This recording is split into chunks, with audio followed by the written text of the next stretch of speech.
السلام عليكم ورحمة الله وبركاته.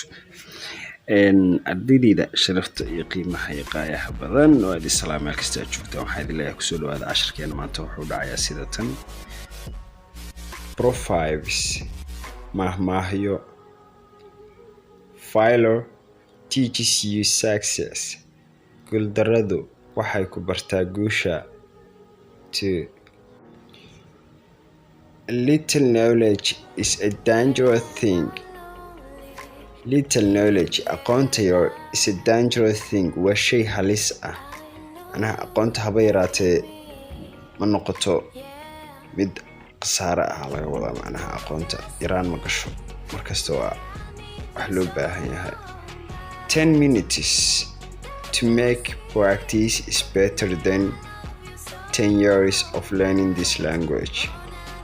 10 minutes 10 daqiiqo to make a practice aad samaysid ku celcelin ama practice aad samaysid is better than ayaa waxay ka wanaagsan tahay 10 years of learning this language 10 sano oo luuqadan baranaysay.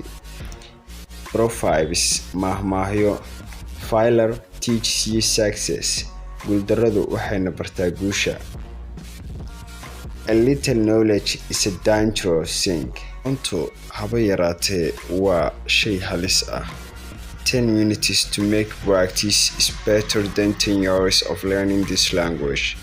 10 daqiiqo ood samaysid practice ayaa waxay ka qiimo badan tahay 10 sano oo luuqadan baranaysay.